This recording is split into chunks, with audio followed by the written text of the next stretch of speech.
pass you straight over to him. Hi. First of all, sorry for my English. It's a little bit wash. So I'm Jean Gabès. I'm a French system administrator near Bordeaux, and nearly 2 years and a half, I start a project that is now Shinken. The presentation will be done with the help of Gerhard Loser, famous Nagios and monitoring consultant, and he is the first folk to follow me in this project. Okay. No, okay. What is Shinken? Shinken is a Nagios rewatch from scratch. No code from Nagios was used. This you can. It's a monitoring tool like Nagios. You can stop your Nagios, start Shinken with the same configuration, the same plugins, the same web interface, and it will work. Keep this in mind during the whole conference. We are just getting more options, but we won't remove some if you are already using some with Nagios. So, Shinken is quite a strange project. It was not start to be a whole project at all, in fact. Near 3 years ago, I wrote a French book about Nagios, and I saw some conceptual problems, mainly about performances and the distributed architecture. I start to write some Python line of code to see if some technical things can help to get more performances. And in fact, quite quickly, I've got really huge performances by launching checks.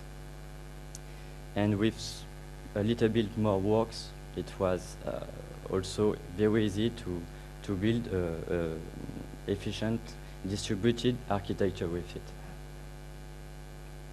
But it was just a poke. So I take all these ideas and I ask to the Nagios core developers if they were interested to get this and get all of this back in Nagios code. There was no answers. So I continue to work on this to add new feature, and after 6 months of development, it was more efficient to continue this project than to take all these new ideas and to backport in the C code.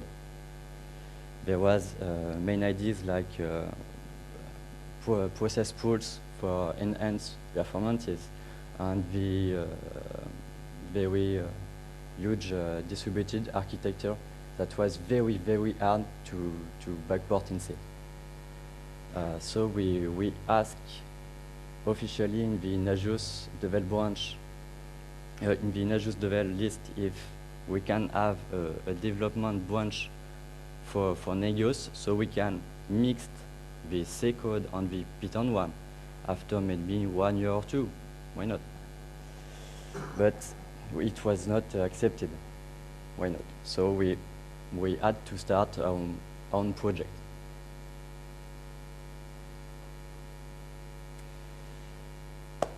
It started like a one-man show, but now it's quite there's quite a lot of contributors. The first of one was Gerhard. He was full enough to follow me, and now we got a lot of help.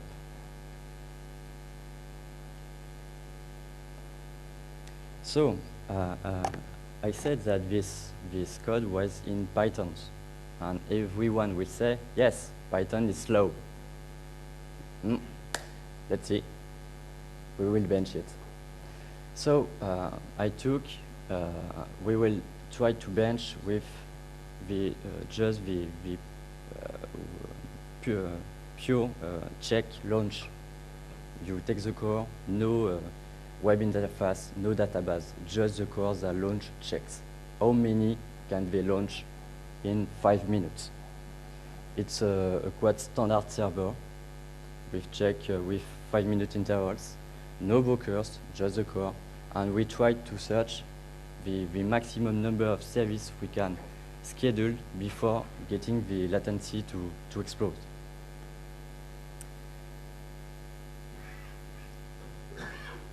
So with Nagios, we can reach 30,000 check in 5 minutes. Why not? Centrion Engine is a new fork from Nagios, from French guys, from Meritis, that try to enhance Nagios code. They failed.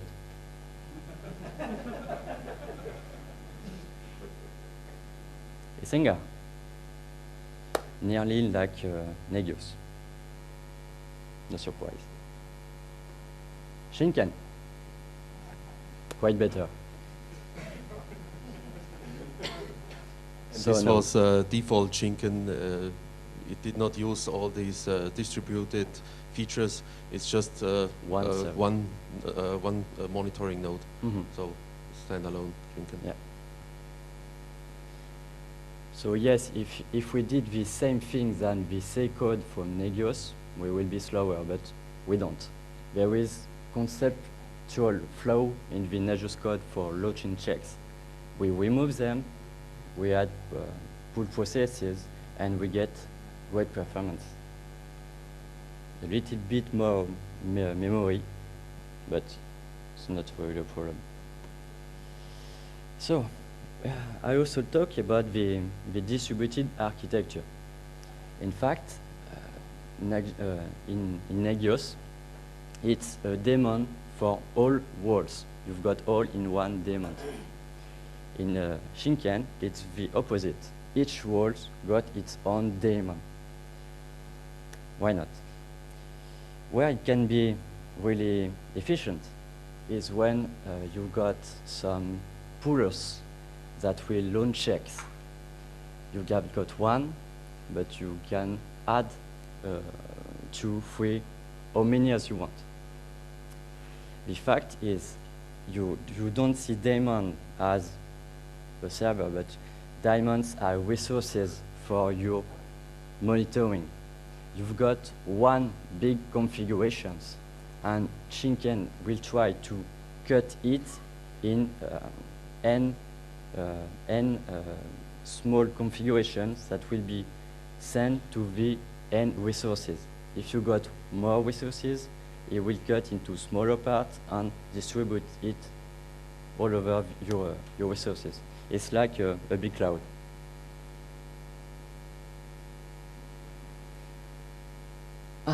One very important point. There is no central relational database. My day-to-day work is to manage Linux, Windows Server, and Oracle ones.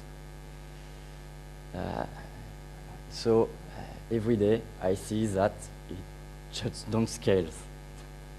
It's a nightmare. So in Shinken, you don't need a central database. It's all in memory. We'll see how we can keep our data here. Of course, the server can fail. There can be a bug and crash. You need high availability. In Shinken, we are using a WET5 type. You've got spare daemons, and you can put if another one die, the spare will take the job from the died one. That's quite simple, but very efficient. there is something with the Nagios distributed architecture is the retention data. Retention data is the daemons that save downtimes, commands, acknowledgement. So you can still get this information after you restart. If you got a distributed architecture with high availability, you need to get this retention data always available for the spare daemons that will need this data. If you save it to a flat file, the other server won't be able to load it, or you need to NFS server, but it's very slow. So you can still use for simple installation flat files, but you've got other options too, like a memcache or a Redis server. So you will never lose your retention data. And in very big installations, it can be a problem when traditional Nagios writes the retention data. This is a blocking point, and if you have thousands of monitoring objects, it takes some time just to flush all this information to a file. So if you have a memcache or something, it's even faster because there's no disk I/O involved. And during this save, the check are still executed. There is one specific case for distributed architecture are the DMZ. In fact, in most old architecture, you need to get connection from the DMZ to the LAN, like to insert in a central database. Network admins don't want that. It's a nightmare for them. So in Shinken, you can just got LAN to DMZ connections. It's not a problem. You can also put a specific daemon that will listen traps and NSCR command of this DMZ, and just this. You don't need to get traps from the DMZ to your LAN. Your network admins will be very happy.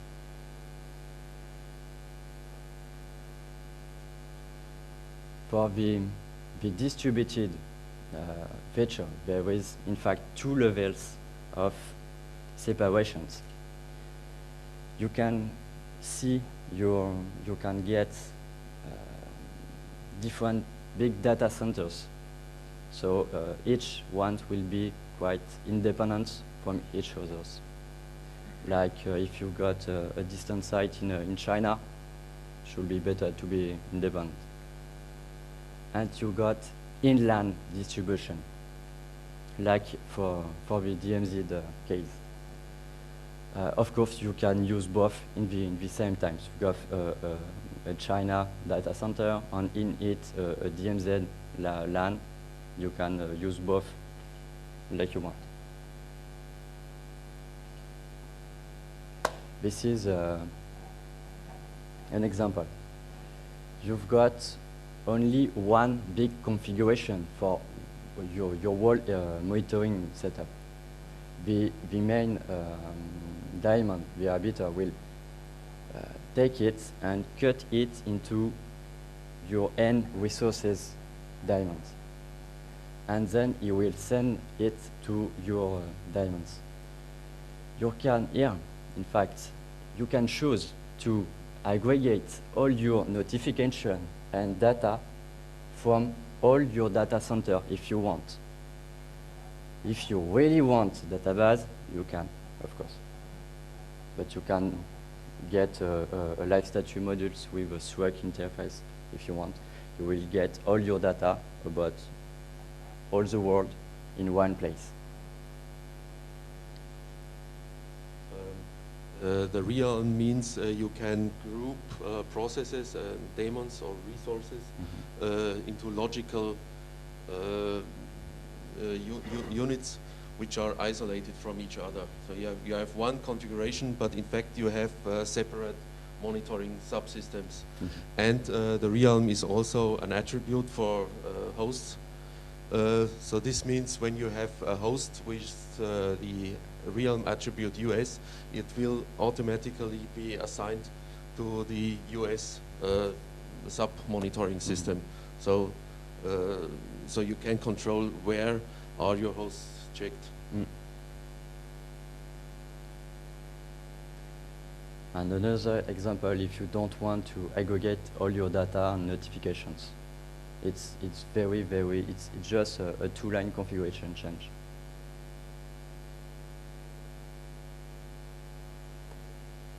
This is the DMZ example.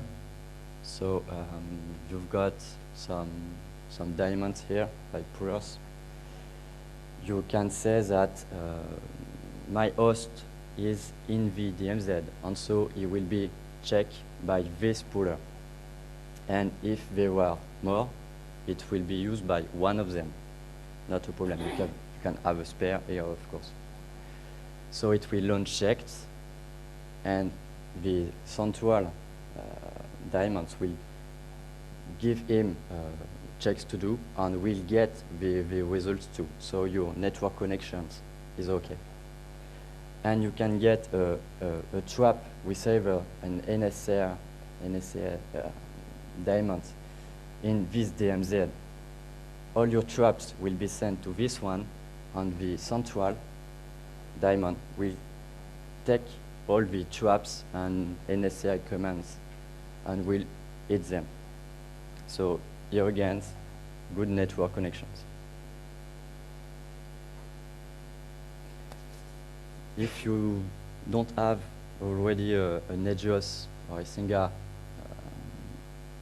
setup, you can use the discovery feature. It's quite good to start with already good configurations. It's use Nmap and VMware data to create your host configuration with standard service like HTTP, FTP, Linux, Windows, whatever you want, in fact. You've got a lot of possibilities to create rules. You can say, if this port is open, I create this service. If this port or not this one is open, I create another one if I want.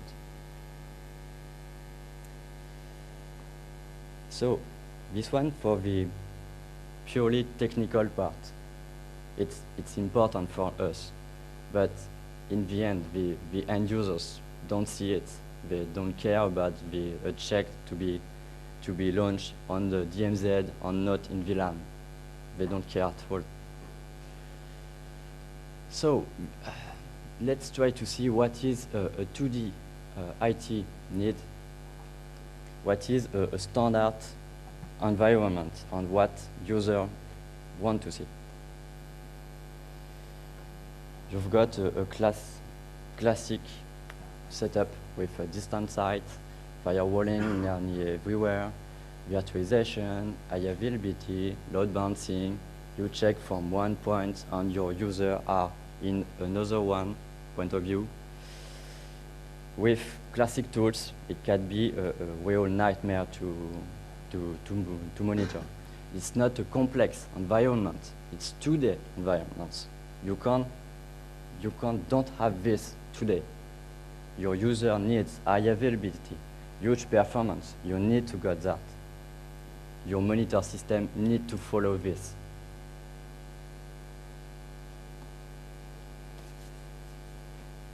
Another thing that your user wants you to do is to focus on the production servers and in really critical and users applications.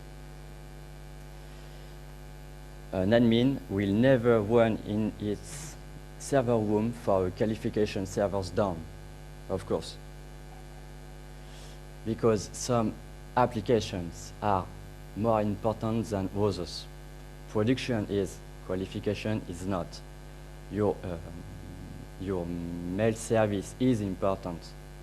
Your little development server is not. That's quite, of course, but other tools don't do that. Because the IT is not important by itself. Applications are, end user applications are. IT is not. I love my servers. my switch. But it's just switch and servers. It's not this that help end users. It's applications, not IT. So, what is the importance of an IT problem? A server is down, and what? What is the problem? The problem is if this is a root problem of an important impact, like your mail server is down. This host down is now important. If it was a qualification environment, it was not.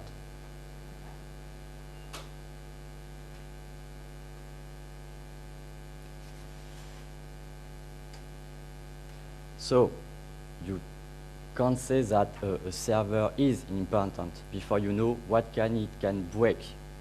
You just need to know if your end user application are important or not. It's quite efficient because you don't have a lot of end user application, but you have a lot of servers. So only tag important your end user applications. We'll see how just a little bit after.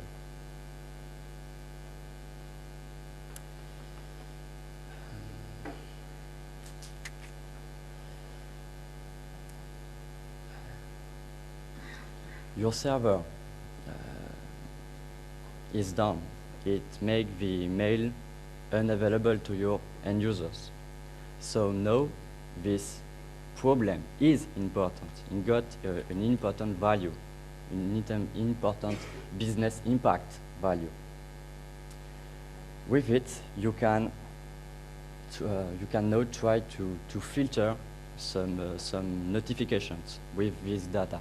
If the server break qualifications environment, you maybe don't need to wake up the admins in 3 a.m. But if it was a production server, it can be a good idea.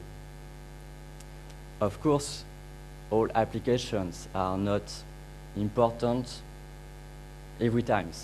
Your paid applications is only important 3 days a month. The rest of the time, it's standard applications, not a big deal. So,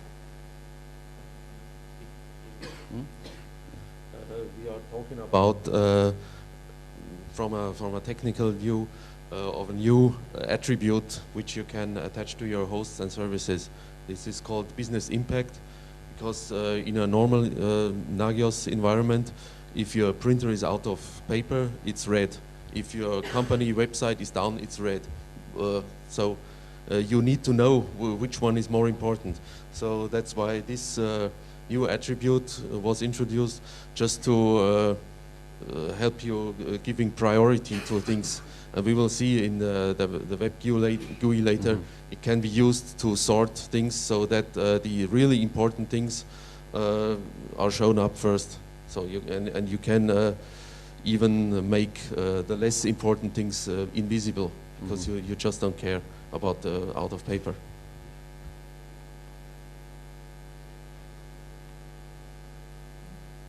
This is the example I was talking about. It's the night, your network administrator is asleep, and one switch got a problem. It impacts the qualifications applications.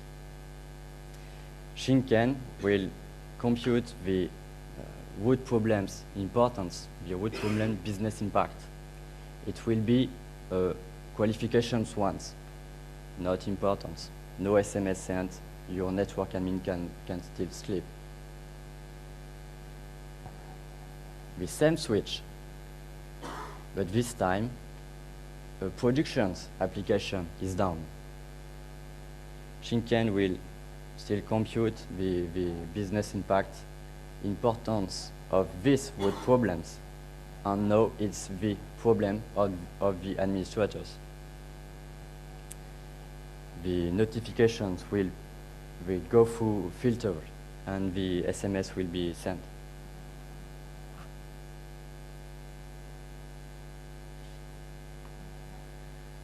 there's one specific users that need a lot of things. It's the admin boss. He want to see, he don't really care about IT. He just care about end user applications. It's his job to do this. And he don't want to know that a mail server is POP3, IMAP, and SMTP1 with DNS entry. He don't care about this. All he want to know is, are my mails okay or not? That's all. You want to see one element for all of this. Your end users will want to see that too. It can be a good thing in the big screens.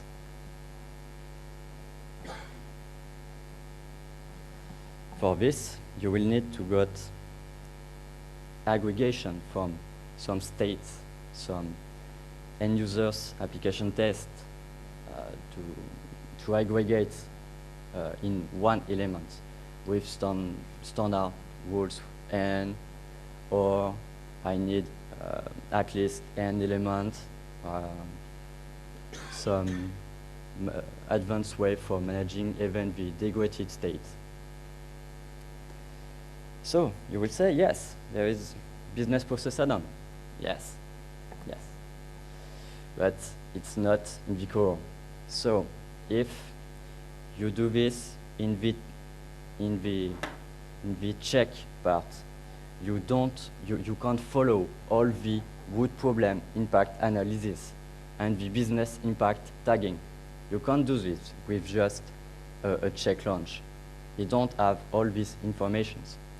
You can also do this in your web interface. But here again, you won't be able to filter your notifications. This must be in the core. It's not a big deal to 200 line of code, maybe. It's really not a big deal. In Shinken, it's managed. It's just a check command that will be managed internally. It's just a check command that said, I want this element and this one, or this one and another. The check won't be executed. It will be it internally, and the state will be compute and update. That's all. It's quite efficient. You can still use your current configurations tool. It's just a check command. Can be useful for some specific network installation with active spare installations when you can got difficult relationship with performance and dependencies.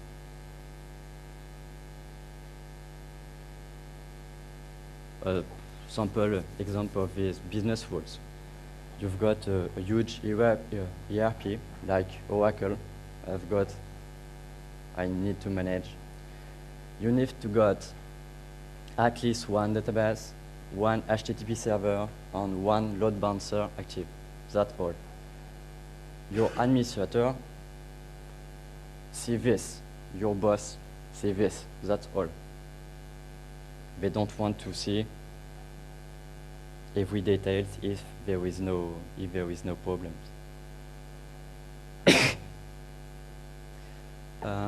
Can you raise up your hand if you're using VMware servers? Can you raise up your hand if you configure the host dependencies between your host and your VM? No one? Okay. I don't do this too. Host dependencies, not parents. In fact, if you got only one host dependency on one parent, it's the same. It's just an and or rules. If ES6 don't matter, you don't need to got both. So, I've got a lot of ES6 servers. I need these dependencies. Why? If I've got a problem on an ESX server. I don't want to get 200 of mails because just of one root problems. I want to see this, not the whole impact. I want the correlations to be done. But of course, with the motions, it's quite hard to manage where the virtual machines are. We are moving them every day. It's not easy to do, of course. That's why Shinken got a module to help you. Shinken will, at start, will ask for all these links and will create all the aggregated and high available. Of course, we didn't put a relational database in the whole architecture. It was not to put one in this part. It's still all in memory, of course. You can't manage a huge monitoring infrastructure with a central relational database. You can't. It will always be the performance bottleneck. So here, RAM is quite cheap. We are using it. It's a new web interface, so we use all that we can. It's new technologies of current browser. Of course, if you're going in this with old Internet Explorer 1, you will get problems.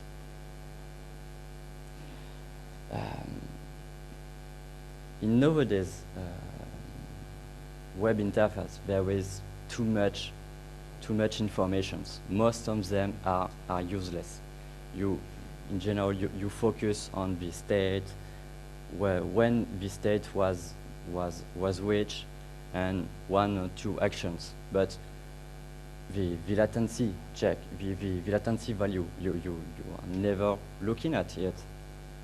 Why print it, hide it, and if the user wants to show it, give it a way to get it. It will be like the GNOME of the web interface. Of course, there are other web interfaces, like PNP for graph. We've got modules to get graph in it, and in fact, we can link it with whatever UI we want, with a module system in it. Very important, very important.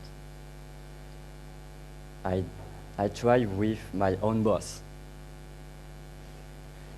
He look at it, after 10 seconds, he take his iPad and use it. Great. He understood that the mail server was down because ESX1 was down. That's all that he need to know. He don't want to get more information. It focus on what he wants. And the administrator in the other part get far less elements print in their monitoring tools. So they are very, very happy. We'll get some screenshot after this. Important too. Night shift operators. Sometimes they don't really know what is important. They can call an administrator, oh, sorry, the printer is low in toner. Oh, problem. But they will take time if it's the mail server, because in current web interface, it's just read and read. They don't know what is the most important. With this web interface, they can know that the mail server is top and the toner problem can wait the next day.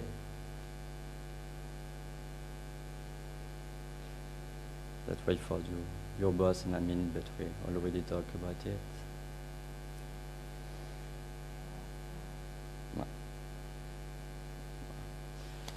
Here is a sample case. We've got two buildings. The first one, you got your room 1, and in the second, the room, server room 2. In the first one, you put your web server and web servers, and in the second, your database ones. Okay, it's stupid, but it's an example. If you've got your important server, like the website of your company, it will use both a database and a website and the Apache server.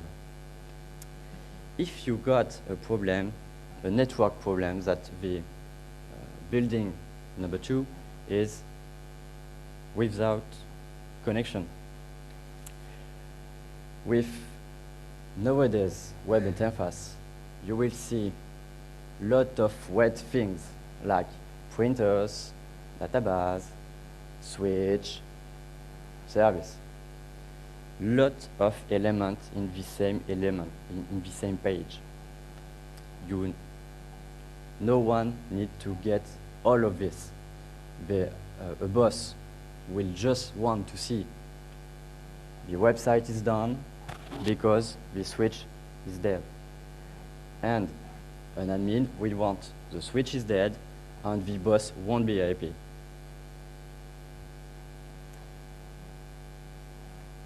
So this is the view for the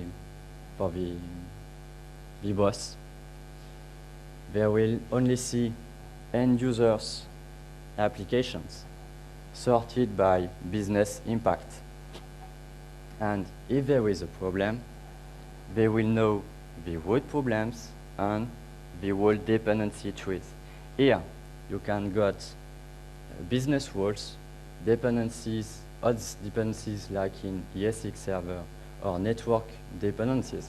It will all will be printed here in the tree. It's just links.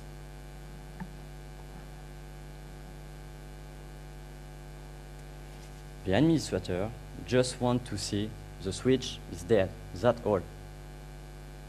That's all they got. So they see there is one problems. Yes, one problems. And if they want to know, one problems with big impacts, so in the top of the page. And if they want to know why is this so important, they can unfold and show all the impacts. And of course, here it's still sorted, so they will know that the website is down. So they know that they need to fix it very, very quickly. In old interfaces, a night shift operator at 4 o'clock would see red, red, red, and if he's not so talented night shift operator, he probably will go to building 2 and look at the printer while the company website is still down. Mm-hmm. So here it's even for help for stupid people, showing them this has to be fixed immediately and not other things. Yes, even your boss will understand this. If you ask for details for problems, you will get again all its impacts here.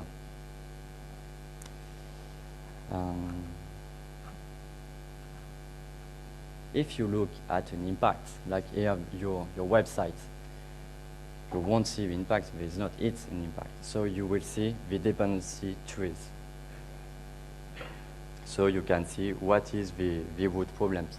The tree is automatically unfold until it found the root problem. So you don't even have to unfold it at hand. It will do it automatically for you.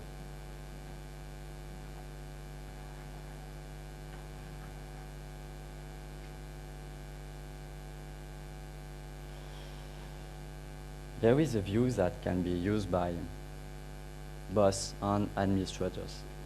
They are graphed. In graph, like old status one, old map, status map.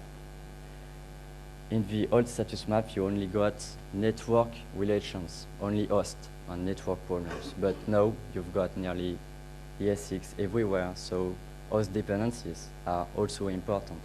Business rules, links are also important. Service dependencies too. So, and there was another problem. If you, for a little demo environment, this was great. 10 elements, great. But in the real world, with 300 servers, it was a nightmare. It was just impossible to read it. We tried to get a graph systems that will show you only what you want to see, the impacts, the important impacts, and the root problems. And we try to show you the dependency tree in color in red here. The important impacts and important root problems are big icons, so you can't miss them. Even your boss will see it. And other elements that are not important are not print. If you focus in another point of view that near this element, this one will be shown and other will be hide. So you can still got near the center precise informations, and in the distant level, it's just what you want to see. So it, even with a big infrastructure, it's still usable.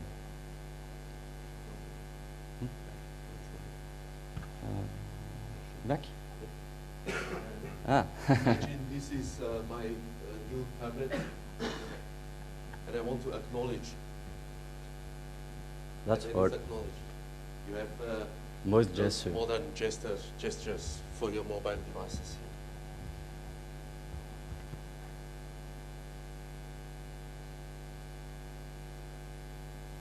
So, if you want to test it, go for it. There is the demo web server with this installation in this address. So, we said that the UI is with module systems.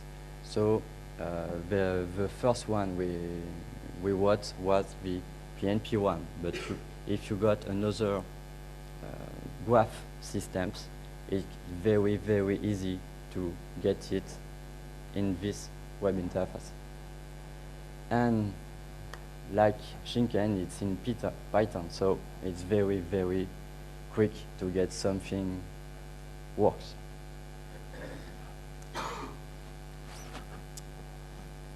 I don't tell you everything about the huge performance of Shinken at the beginning. I said that the Nagios Central Engine and Isinga didn't got broker. It's true.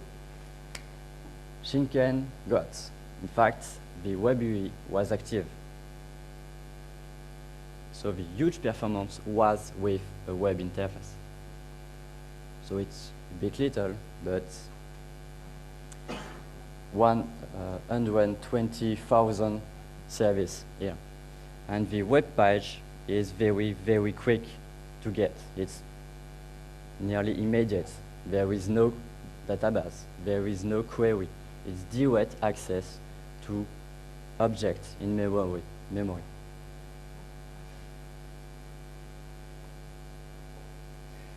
So, if we get back in time, the Shinken project started as a POC and was nearly forced to be a own project. But now, we got quite a good stuff.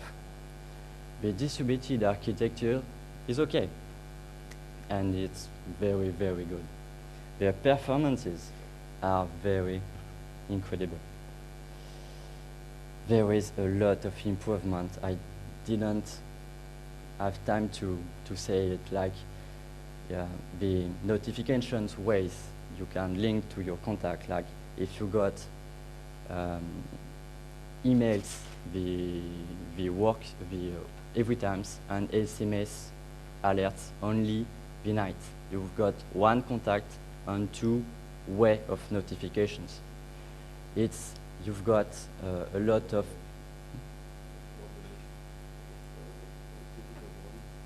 yes. You can change the critical and warning state with the rules also. You can change, you can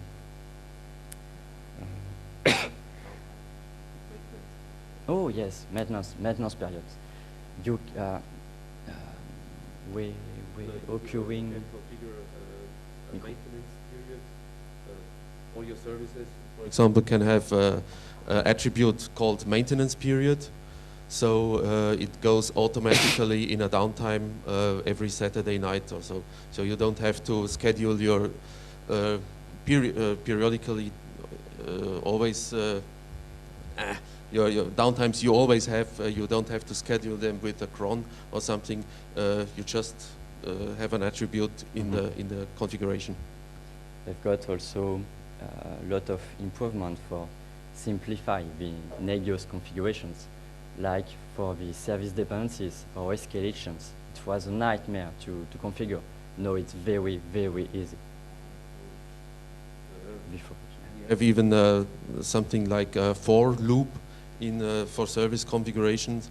So if you have a switch with 48 ports, you only define it once and put it in a for loop. So it will produce the services for every element in this loop. Mm-hmm. You just need to describe your host with one service linked to all your switch. If you describe in your switch, I've got ports from 1 to 48. Another one is 1 to 24. And he will, with this, he will auto create all your service with very, very few configurations.